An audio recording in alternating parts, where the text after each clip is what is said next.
Ok, nos données sont propres. Les 3 tests de validation de la régression sur discontinuité stricte sont passés au vert.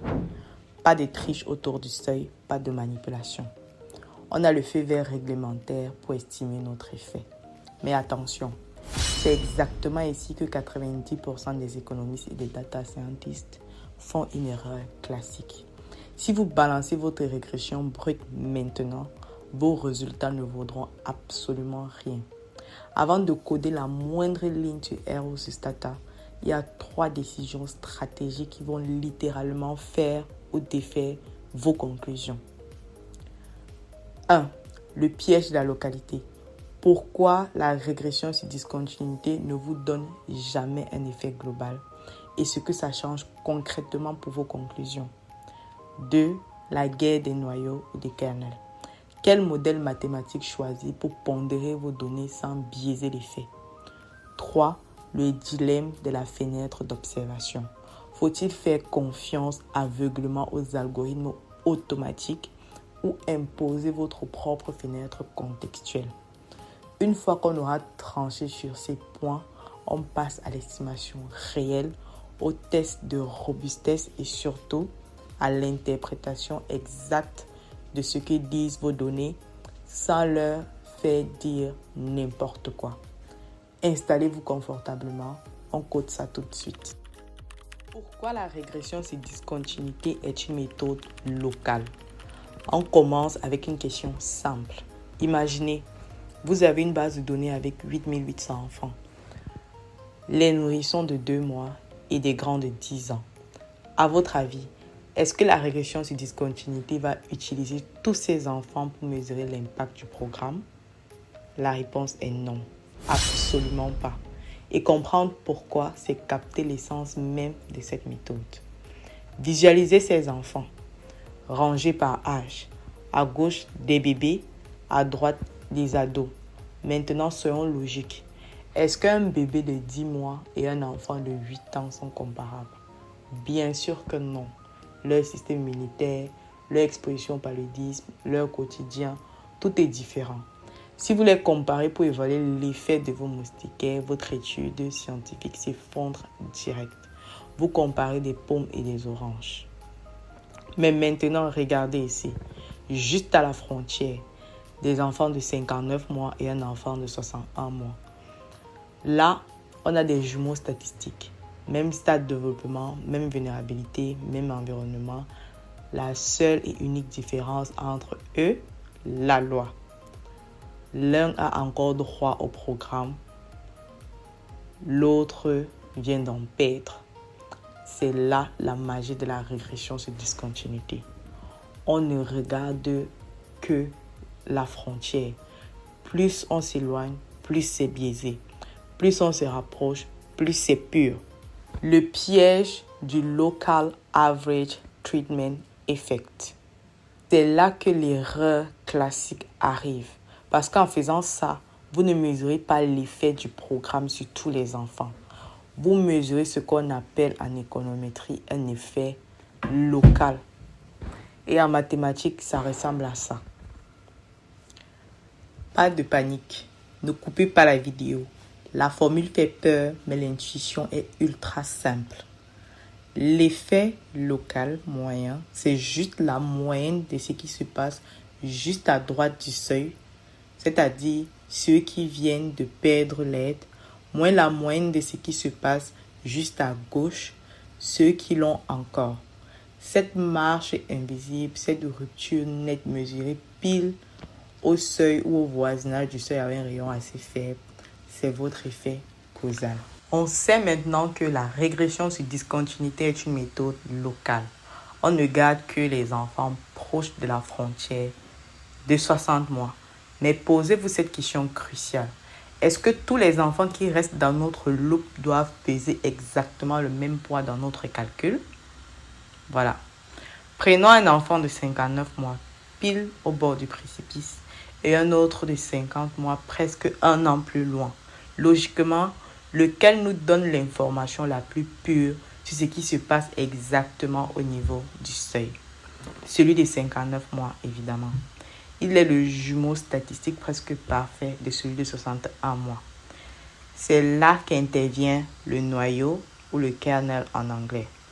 C'est le système de pondération mathématique qui va attribuer des coefficients à vos données selon leur distance par rapport au seuil.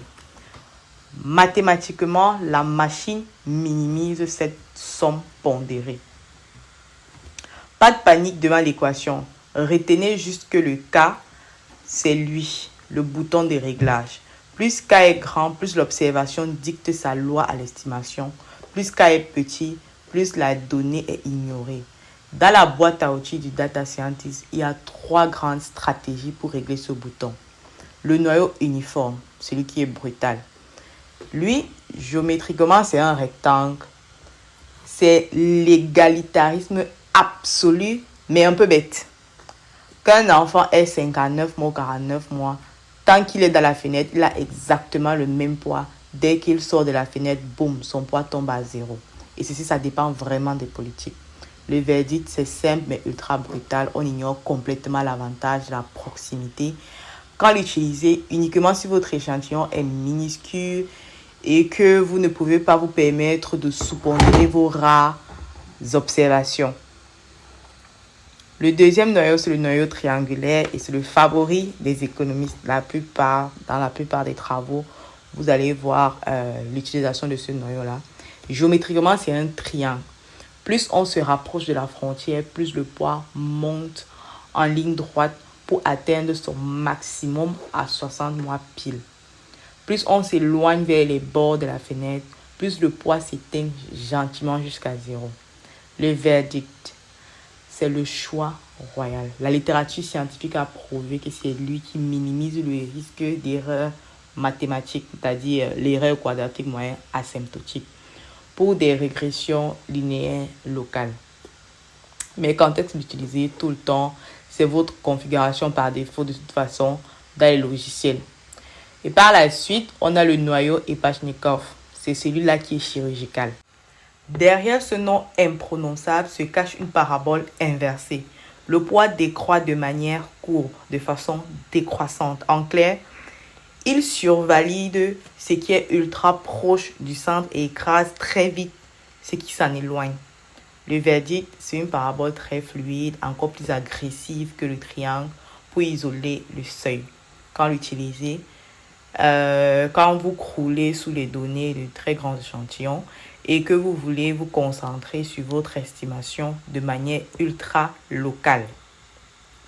En pratique, tous ces noyaux, qu'est-ce que ça change dans vos résultats? La différence n'est pas spectaculaire et en pratique, avec une fenêtre d'observation bien choisie, les 3 donnent des résultats très proches. C'est pour ça que le test de robustesse au noyau est généralement rassurant. Le noyau dans une régression OLS classique, ce n'est rien d'autre qu'une régression pondérée. Les observations proches du seuil ont un poids proche de 1 et les observations à la limite de la fenêtre ont un poids proche de 0. En résumé, le noyau contrôle le poids accordé à chaque observation selon sa distance au seuil. Le noyau uniforme, même poids partout, simple mais brutal. Le noyau triangulaire, décroissance linéaire, recommandé par défaut et optimal asymptotiquement. Le noyau Epachnikov, on a une décroissance quadratique du poids selon la distance au seuil. Pour des grands échantillons très locaux, dans R, kernel égale à triangulaire uniforme ou Epachnikov pour le package R robust, ou bien si vous utilisez la régression linéaire, vous utilisez weight égal à poids. Testez toujours les 3 pour vérifier la robustesse de vos résultats par rapport au noyau choisi.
On a choisi notre noyau, maintenant la fenêtre d'observation. Et c'est la plus importante de toute votre analyse RDD. Pas parce qu'elle change radicalement le résultat. Si votre RDD est propre, l'effet doit tenir sur plusieurs fenêtres. Mais parce que c'est la décision sur laquelle on vous attaquera en premier. Un jury, un collègue critique, la première question sera toujours « Pourquoi cette fenêtre? Pourquoi pas une autre ?» Dans cette section, je vais vous donner des outils pour répondre à cette question de façon solide.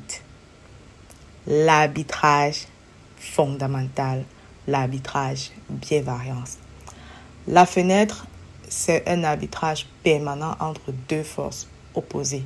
Si vous prenez une fenêtre trop large, vous incluez des individus qui s'éloignent du seuil. Ils sont moins comparables, vous introduisez du biais. La régression doit modéliser une relation sur une fenêtre large. Elle capture des tendances de long terme qui n'ont rien à voir avec le saut au seuil. Si vous prenez une fenêtre trop étroite, vous n'avez plus assez d'observation, vos estimations deviennent instables, vos intervalles de confiance explosent, vous perdez en précision. L'objectif, trouver le juste milieu entre le biais et la variance. Et c'est exactement ce que fait le sélecteur optimal automatique. Le sélecteur est le plus utilisé dans la littérature, elle s'appelle MSERD, Mean Square Error Optimal Bandwidth. L'idée mathématique derrière. On cherche la fenêtre qui minimise l'erreur quadratique moyenne de votre estimateur. Et l'erreur quadratique se décompose en deux thèmes. Quand la bandwidth diminue, le biais diminue mais la variance augmente. Quand la bandwidth augmente, la variance diminue mais le biais augmente. Le MSE optimal, c'est le fond de cette courbe en U. Le point où la somme des deux est minimisée. En réalité, de façon sommaire, c'est ce que nous proposent les logiciels quand ils utilisent le sélecteur automatique. Et là, c'est toujours le point de départ. Il faut toujours partir de là. Et c'est le plus crucial. Ce n'est pas forcément votre choix final, mais ce serait bien de toujours commencer par là et de voir où se trouve votre effet estimé en fonction de votre fenêtre par rapport à la fenêtre optimale. Je vais vous donner 3 exemples concrets, 3 types de situations où vous devez ajuster la fenêtre manuellement et la justifier. Exemple 1. Notre étude rwandaise, le cycle de distribution. Au Rwanda, les moustiquaires sont distribués lors des campagnes trimestrielles, une fois tous les 3 mois par exemple. Ce détail change tout pour le choix de la fenêtre. Un enfant qui vient d'avoir 60 mois a peut-être reçu sa moustiquaire lors de la campagne précédente il y a jusqu'à 3 mois. Et si on prend une fenêtre plus ou moins 5 mois, on risque de capturer des enfants dont le statut reflète la campagne précédente plutôt que leur éligibilité actuelle. Donc la justification ici, elle est contextuelle.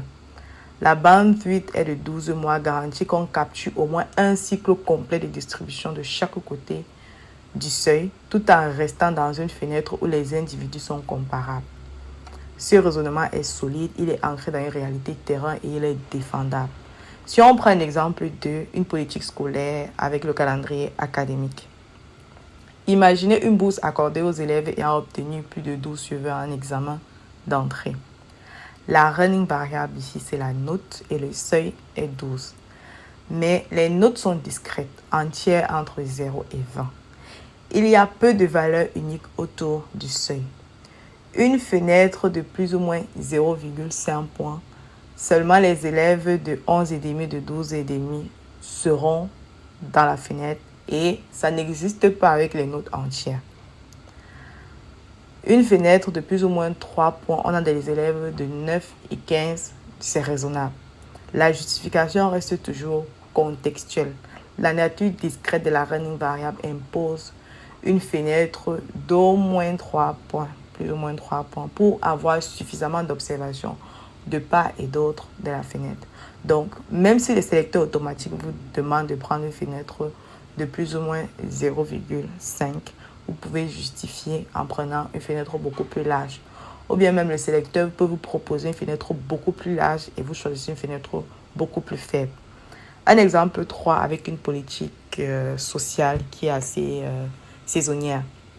Une aide sociale accordée aux ménages dont le revenu mensuel est inférieur à 5 000 francs CFA ou à 500 euros.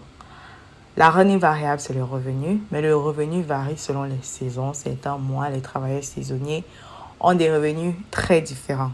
Si votre enquête est réalisée en été, par exemple, les travailleurs saisonniers autour du seuil ont des revenus atypiques, ils travaillent beaucoup.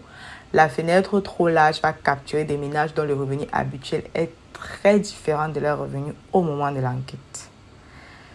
Une bandwidth étroite de plus ou moins 50 euros est retenue pour minimiser l'impact de la saisonnalité sur la comparabilité des ménages autour du seuil. À chaque fois, si vous changez de fenêtre par rapport à la fenêtre proposée par les logiciels ou les packages, il faudrait pouvoir les justifier. Et la justification est toujours contextuelle. Quelle que soit la fenêtre retenue, automatique ou contextuelle, vous devez faire deux choses. Premièrement, justifier pourquoi cette fenêtre, pas juste R l'a choisie ou ça me semblait raisonnable.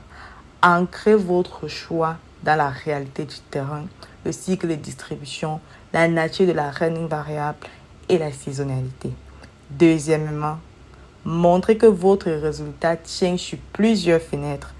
C'est l'analyse de robustesse à la fenêtre. On le verra dans la section 6. Sinon, toujours tester plusieurs fenêtres. Et parmi les fenêtres testées, ajoutez toujours la fenêtre automatique proposée par R. En résumé, la bandwidth ou la fenêtre est un arbitrage biais-variance. Le sélecteur automatique donne un point de départ statistiquement optimal. Le contexte du terrain peut imposer un ajustement. Justifiez-le. Testez toujours sur plusieurs fenêtres pour vérifier la robustesse. Et la fenêtre retenue doit toujours être défendue et justifiée, pas juste acceptée. Dans la prochaine section, on estime et on fait tous les tests de robustesse.